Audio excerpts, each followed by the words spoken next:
Hello everyone. TS EAMCET బైపీసీకి సంబంధించి agriculture, veterinary, హార్టికల్చర్కి సంబంధించి provisional tentative merit list release చేయడం జరిగింది. సో ప్రీవియస్గా నేను వీడియోలో చెప్పాను, మెరిట్ లిస్ట్ అనేది రిలీజ్ చేయడం జరుగుతుంది. దాని తర్వాత వెబ్ ఆప్షన్స్, సర్టిఫికేట్ వెరిఫికేషన్కి సంబంధించి డేట్స్ అనౌన్స్ చేస్తారని చెప్పాను. సో దాని గురించి క్లియర్గా చెప్పాను.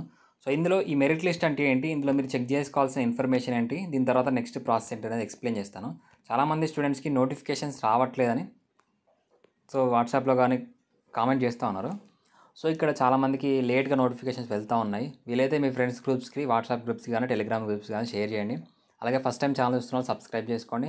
వీడియోని లైక్ చేయడం మాత్రం మర్చిపోవద్దు. ఏ చిన్న అప్డేట్ వచ్చినా వెంటనే మీకు ఇన్ఫామ్ చేస్తున్నాను కాబట్టి లైక్ చేయండి. లైక్ చేస్తే ఇన్ఫర్మేషన్ ఎక్కువ మందికి యూట్యూబ్ అనేది సజెస్ట్ చేస్తుంది. వాళ్ళకి కూడా ఇన్ఫర్మేషన్ అనేది లాస్ కాకుండా ఉంటుంది. డేట్ కంప్లీట్ అయ్యేలోపు వాళ్ళకి నోటిఫికేషన్ అనేది వెళ్ళే ఛాన్సెస్ ఉన్నాయి.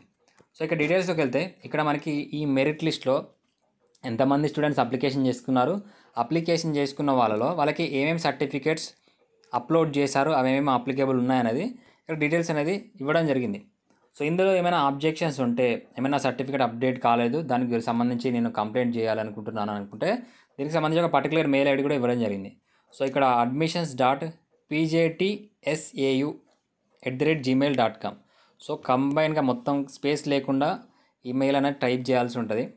సో ఇది ఈ మెయిల్కి మీరు 5th సెప్టెంబర్ ఈవినింగ్ 5 PM వరకు, 5 PM లోపు మీకు ఏమైనా ఆబ్జెక్షన్స్ ఉంటే పర్టికులర్ ఆ డాక్యుమెంట్తో ప్రూఫ్తో పాటు మీ యొక్క డీటెయిల్స్, అప్లికేషన్ ఫామ్కి సంబంధించి అప్లికేషన్ నెంబరు, ఇలా డీటెయిల్స్ అనేది పంపించాల్సి ఉంటుంది. పంపిస్తే వాళ్ళు చూసి వెరిఫై చేసి ఆ సర్టిఫికేట్, ఒరిజినల్ సర్టిఫికేట్ అనేది చూసి వాళ్ళు మీకు డీటెయిల్స్ అనేది యాడ్ చేయడం జరుగుతుంది.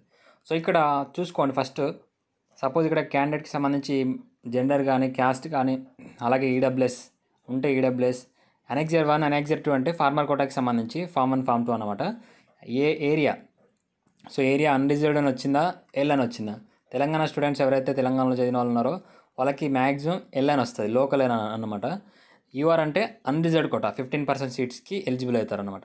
So next physical handicapped, special category, వీటికి సంబంధించింది.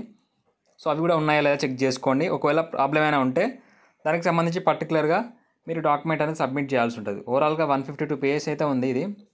సో ఈ 152 పేజెస్లో మీరు చెక్ చేసుకోండి.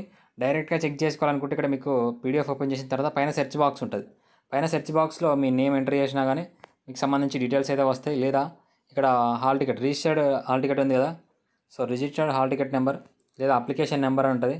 ఆ అప్లికేషన్ నెంబర్ ఎంటర్ చేసినా కానీ మీకు మీ యొక్క డీటెయిల్స్ అనేది అక్కడ రావడం జరుగుతుంది. చెక్ చేసుకోండి. దీని తర్వాత మనకి ఈ 5th తర్వాత సర్టిఫికేట్ వెరిఫికేషన్, వెబ్ ఆప్షన్స్కి సంబంధించి డేట్స్ అనౌన్స్ అవుతాయి. సో మీ డాక్యుమెంట్స్, అప్లికేషన్ ఫామ్తో పాటు, ప్రింట్ వెరిఫైడ్ అప్లికేషన్తో ఫామ్తో పాటు మీ ఒరిజినల్ డాక్యుమెంట్స్ అన్ని రెడీగా ఉంచుకోండి. ఆ డాక్యుమెంట్స్తో పాటు 2 సెట్స్ జిరాక్స్ కాపీస్ అనేది కూడా రెడీగా ఉంచుకోండి. ఓకేనా. సో ఏ అప్డేట్ వచ్చినా, ఇన్ఫర్మేషన్ వచ్చినా డిస్క్రిప్షన్లో టెలిగ్రామ్ ఛానల్, వాట్సాప్ ఛానల్ ఉంటుంది. అందులో కూడా ఇన్ఫర్మేషన్ పోస్ట్ చేయడం జరుగుతుంది. ఒకవేళ యూట్యూబ్ నోటిఫికేషన్ మీకు లేట్గా వచ్చినా కానీ అక్కడ మిస్ కాకుండా ఉంటుంది కాబట్టి అక్కడ జాయిన్ కండి. ఓకేనా. Thanks for watching.